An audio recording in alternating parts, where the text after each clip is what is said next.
Number one అంటారు. అసలైన number 1 Gurukashi university. First day premiere వేసారండి. నేను తప్ప అందరు వెళ్ళారనమాట. హ్మ్. నాకు టెన్షన్. ఎందుకంటే సార్ది ఆయన కొంచెం ఫైనాన్షియల్గా కొంచెం ఇదిగా ఉండే ఆయనకి ఇష్టం ఉన్న ఒక ల్యాండ్ అమ్మేశారు సార్. So okay. నాకు సెంటిమెంట్ టెన్షన్. ఎందుకంటే అది హిట్ కాలేదనుకోండి సార్కి లాసే కదా, ఇంతమంది ఉన్నారు ఆర్టిస్టులు. నేను దేవుడు కూడా దండం పెట్టుకున్నాను. దేవుడా కంపల్సరీ ఆయన పెట్టిందని కొంచెం ఎక్కువ వస్తే చాలు దేవుడు ఆయన 60 lakhs పెడితే 9 crores 8 crores డబ్బులు వచ్చాయండి. ఆహ్! అది జెమినీకి శాటిలైట్ అప్పట్లో 8 to 9 crores అంటే అసలు. సో నాకు నరేష్ గారు చాలా ప్రతి సినిమాలో పెట్టుకుంటారు అనమాట. లక్కీ ఛాంప్ అంటారనమాట. సో అది చాలా హ్యాపీ అనమాట ఇంకా అసలు. ఆహ్, నిజంగా ఎట్లా అంటే నా కళ్ళకి నీళ్ళొచ్చేసినాయి. ఆర్టీసీ క్రాస్ రోడ్‌లో చూస్తుంటే గిరిబాబు గారు నా పక్కన కూర్చున్నారు. నరేష్ గారు నా ముందు కూర్చున్నారు. సినిమా అయిపోగానే గిరిబాబు గారు "అబ్బా! హిట్ కొట్టావులే" అని చెప్పారు. నరేష్ గారు లేచి "నాకన్నా నీకే మంచి పేరొస్తదమ్మా" అని చెప్పారు. అప్పుడు ఇంకా కళ్ళకి ఇట్లా నీళ్ళొచ్చేసాయి నాకు. నిజమంటారా? నిజమా అంటారా? అప్పటినుంచి అసలు ఎంతమంది నన్ను నెగెటివ్‌గా మాట్లాడారు. అప్పటినుంచి అందరూ ఫోన్‌లు చేయడం. "ఏ చాలా బా చేసావు, చాలా బా చేసావు, చాలా బా చేసావు." థియేటర్స్‌కెళ్తే కూడా ఆహ్, కొంతమంది పిలిచి మా హస్బెండ్ కూడా నరేష్ లాగా ఉంటారు. నేను మీలాగా ఉంటాను గదా! మీతో ఒక ఫోటో దిగాలండి ప్లీజ్ అండి, ఒక నిమిషం ఆగండి అని. మా ఇంట్లో కథ తీశారండి నిజంగా చాలా హ్యాపీ అని చెప్తుంటారు. అంటే ఒక తెలియని ఫీలింగ్ అనమాట. వాళ్ళ ఇంట్లో అమ్మాయిలాగా ట్రీట్ చేసేసారు. మా ఇంట్లో కూడా అమ్మాయిలు ఎవరు నయనతారగా, త్రిషలాగా ఉండరమ్మా. నీలాగానే ఉంటారు మా పిల్లలు గూడా. సన్నగ్గా, సన్నగ్గా, సన్నగ్గా అంటుంటాం. బట్ ఆ సినిమా చూడంగా మాకు చాలా హ్యాపీ అనిపించింది అని చెప్తారు. అది ఇంకా చాలా జీవితానికి మనకి ఏ నంది వద్దు, ఐఫా వద్దు, ఏమొద్దు. వాళ్ళ వచ్చిన మనసుతో వస్తుంది చూడండి. అది మాత్రం చాలా అనిపిస్తుంటుంది ఇంకా సూపర్. అసలు. సూపర్. నిజంగా అంటే ప్రతి ఒక్క ఆర్టిస్ట్‌కి గూడా ఉంటుంది గదా! ఒక అవార్డ్. అవునండి. Filmfare award. నాకు మీకు తెలుసా లేకపోతే నంది అవార్డ్ ఒక్కటి రాలేదండి. అన్ని అవార్డ్స్ క్రాప్ చేశారు. స్క్రాప్ చేసేసారు. I was expecting Nandi award 'కితకితల'కి. వేరే వాళ్ళకిచ్చారండి. అయ్యో! లిటరల్లీ నేను అనుకున్న నాకే వస్తదని ఇట్లా కాన్ఫిడెంట్‌గా ఉండే నేను. బట్ కట్ చేస్తే వేరే వాళ్ళకిచ్చారు. అసలు వాళ్ళు అంటే నేను చెప్తున్నా అంటే ఆ క్యారెక్టర్ వర్త్ కాదని నేను అనుకున్నానండి. ఎందుకంటే దే ఆర్ ద డాన్సర్స్. డాన్సర్స్‌ని తీసుకొచ్చి మీరు బెస్ట్ కమెడియన్ అని ఎలా, బెస్ట్ యాక్ట్రెస్ ఇవ్వండి. బెస్ట్ కమెడియన్ అని ఎలా ఇస్తారు? మనం ఇంకా ఆర్గ్యూ చేయడం వేస్ట్ అని చెప్పి వదిలేసాను ఇంకా నేనింకా. మిగతా వాటిలో యూఎస్‌లో అక్కడిక్కడ ఇచ్చారు. బట్ మనకిక్కడ ఏందంటే ఒక నంది అవార్డ్ అంటే ఒక ఇంట్లో ఉండాలి అన్న ఫీలింగ్ ఉంటది. అసలు వద్దులే ప్రజల గుండెల్లో ఉన్నాం. మనం ఇంకెందుకు ఇదంతా చల్తాయ్ చలో అని అని వదిలేసాను అనేసి. ఇంకా అంతే ఇంకా. సూపర్. సూపర్. సో, నిజంగానే చాలా మంది ఎక్కువగా చాలా హౌసెస్‌లో ఫేస్ చేసేదదే. అవునండి. వాళ్ళ హస్బెండ్ స్లిమ్‌గుంటారు. హ్మ్. పాపం తినేమో లావుంటది. హ్మ్. లేకపోతే రిలేషన్‌షిప్‌లో అయినా సరే వాడు హ్మ్. స్లిమ్‌గుంటాడు. ఈ అమ్మాయి లావుంటది. ఇక బయటికెళ్ళాలన్నా కూడా వాళ్ళు కొంచెం ఇదిగా ఉన్నారు. నేనెలా ఏంటో లేకపోతే వదిలేస్తారు. ఆ కాన్ఫిడెంట్ లెవెల్స్ ఎళ్ళిపోతూ ఉంటారు. పోతుంటాయి. అవును.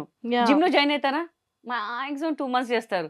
ఏ పో చేసుకున్నా చేసుకోకపోయినా ఈడే పడుంటాడులే ఇంకెందుకు మనం చేయడం అని చెప్పి వదిలేస్తారింక. నేను చాలా మంది చూసా. ఇట్లా కష్టపడుతుంటారు.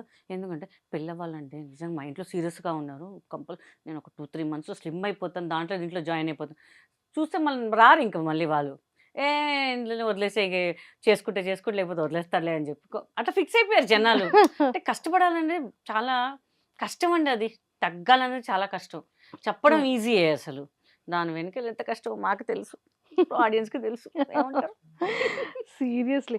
అంటే ఎంత మెసేజ్ ఓరియెంటెడ్ ఉంది అంటే ఫిల్మ్‌లో గూడా ఆహ్, ట్రూ లవ్ ఎలా ఉంటుంది అనేది ఎంటైర్ ఆ ఫిల్మ్ కాన్సెప్ట్. అవునండి. చాలా చాలా బ్యూటిఫుల్ ఫిల్మ్ అది.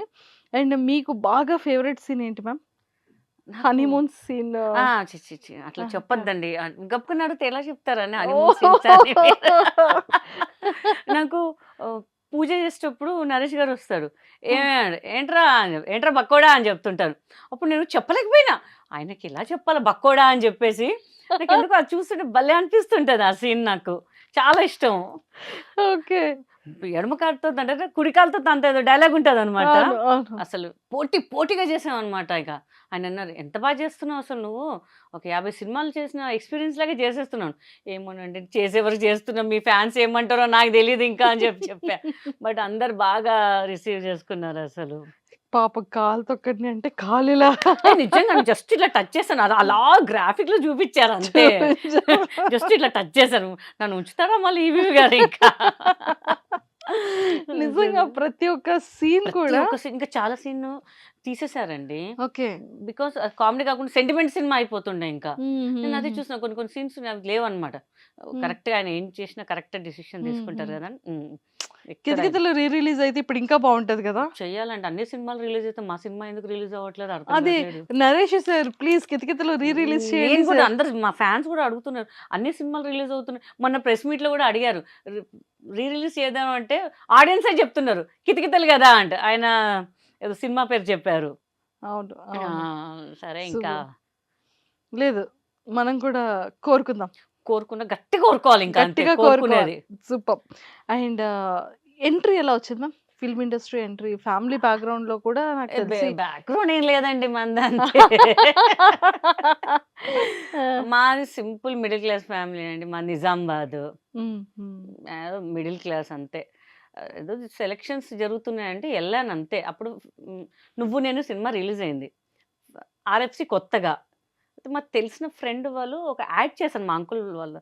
అట్లా ఒక నాకు హస్బెండ్ క్యారెక్టర్ చేశారు. ఆయన చెప్పారనమాట ఇట్లా తేజ గారు సినిమా చేస్తున్నారు వై కాంట్ యూ ట్రై మా అంటే ఎంతో మంది ఉంటారు మనకి ఎందుకు అది అని. లేదు ఒక్కసారి ట్రై చేయి నువ్వు బాగున్నావు స్లిమ్గా బాగుంటావు ఏదైనా క్యారెక్టర్ పడితే బాగుంటుంది కదా అంటే సరే అని వాళ్ళు కాల్ చేశారు మేనేజర్. వెళ్తే చాలామంది ఒక అరౌండ్ 1500 మెంబర్స్ దాకా ఉన్నారు. ఉదయ్ కిరణ్ గారు అండ్ అనిత గారు జై మూవీ కోసం ఆడిషన్ నవదీప్ అండ్ సంతోష్. జై ఓకే ఓకే ఓకే ఓకే. దానికి ఆల్రెడీ ఒక 70% సినిమా అయిపోయింది. కానీ నా క్యారెక్టర్ చేసిన అమ్మాయి అంతగా పర్ఫామ్ చేయలేదంట.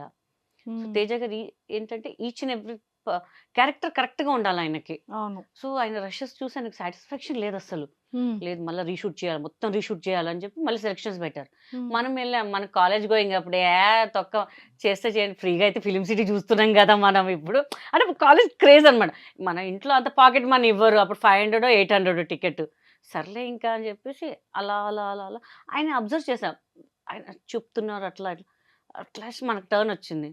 చెప్పారు నేను ఒక 5 మెంబర్స్ మళ్ళీ 4 3 2 నేను ఇంకొక అమ్మాయి కొంచెం యాటిట్యూడ్ చూపించింది ఆయన దగ్గర. సో మనకు అట్లా ఉండొద్దు సాఫ్ట్గా ఉండాలి ఈ క్యారెక్టర్కి అంటే వాళ్ళు ఏంటి నేనే తుడుము అన్నట్టుగా కొంచెం పర్ఫామ్ చేసింది అమ్మాయి. పక్కన చెప్పేసి నువ్వు ఫైనల్ నేను ఫైనలా అసలు నేను ఫైనల్ ఏంటి నాకు అర్థం కాలేదు అసలు. మా ఇంటికి ఫోన్ చేస్తే మూసుకొని ఫిలిం సిటీ చూసావు కదా గమ్ముడు వచ్చేసాయి ఇంకా వాళ్ళు పెడితే కారు పిచ్చి పిచ్చి మాట్లాడగలను. ఆయన అన్నారు ఇప్పుడు ఇంటికి వెళ్ళి లగేజ్ సర్దుకొని వచ్చారు రేపటి నుంచి షూట్ అన్నారు. అసలు నాకు నిజంగా అసలు ఏం అర్థం కాలేదు అసలు నైట్ నిద్రపట్లే. షూట్ అంట మనకి ఏం తెలీదు అసలు యాక్షన్ తెలీదు ఏం తెలీదు మనకి. ఫస్ట్ సీన్ అనమాట నేను వేణు అని చేయి కొరికే సీన్ ఉంటుంది. ఇంకా వెళ్ళి ఆ డబ్బులు అయితే నేను నిజం కొరికే ఇప్పటికి ఉంటుంది ఆయనకు మార్క్ వేణుకి చేతికి కొంచెం గట్టి కొరికిన నాకు తెలీదు కొరికిన మనకు అంటే సినిమా అంటే తెలీదు ఆయన చెప్పారు నేను చేశాను అంతే ఇట్లే అన్నా నేను. అసలు తేజ గారు నవ్వారు అక్కడ ఉన్న వాళ్ళందరూ నవ్వారు పర్ఫెక్ట్ అన్నారు. ఇంకా చాలా హ్యాపీ అనమాట. ఇంకా ఇంకా అక్కడి నుంచి మన జర్నీ స్టార్ట్ అయింది. అప్పుడే ఎవడిగోళ్ళ వాడి కోసం ఎవరు అమ్మాయి చేస్తుంది ఒక క్యారెక్టర్ కావాలి పాపం డైరెక్టర్ గారు అక్కడికి వస్తే నేను ఇంటికి వచ్చాను. ఓకే. సో తర్వాత ఇంటికి వచ్చాక షూట్ అయ్యాక కాల్ చేశారు ఇట్లా షూట్ ఉంది బ్యాంకాక్లోనా ఇదేంటి నా స్టూడియో బాగా తిరుగుతుంది ఈ మధ్య అప్పుడు ఫిలిం సిటీ చూస్తే ఇప్పుడు బ్యాంకాక్ చూడాలని ప్లస్ ఆల్ కమిడియన్స్ మధ్యలో అనేసరికి నాకు ఇంకా అసలు ఇక్కడ ఒక 1.5 month షూట్ లేదనమాట. బికాస్ అందరు కమిడియన్స్ అంతా బ్యాంకాక్లో ఉన్నాం 30-35 మెంబర్స్ అక్కడే. ఇంకా ఒక పండగ లాగుంది అసలు ఎవరైనా ఒక్కసారి చూడాను అంతమందిని అనేసరికి నాకు ఇంకేం అర్థం కాలేదు. చెప్తున్నారు చేశాను నేను బబ్లు నేను కొంచెం డ్యాన్స్ చేస్తాను. ఈ మధ్యలో షెడ్యూల్ వేసుకున్నారు 9 o'clock స్విమ్మింగ్ పూల్ దగ్గర 11 o'clock కట్ చేస్తే 10:30 లోపు నాది బబ్లు మొత్తం అయిపోయింది. ఓ మై గాడ్ అందరు రిలాక్స్ గా కూర్చున్నారు అమ్మ తొందరగా అయిపోయింది కదా షూట్ అని చెప్పేసి. సో అక్కడ నుంచి నా జర్నీ స్టార్ట్ అయిపోయింది అనమాట. ఇంకా ఎవడి గోల వాడిదే యూటర్న్ ఇచ్చింది. యూటర్న్ ఇచ్చేసి ఫస్ట్ జేతో స్టార్ట్ అయింది యూటర్న్ తీసుకుంది డైరెక్ట్ హైవే ఎక్కేసా ఇంకా అంతే డైరెక్ట్ హైవే కిందకి రింగ్ రోడ్ ఇంకా మొత్తం ఇంకా అసలు ఆగేదే లేదు అసలు. సూపర్.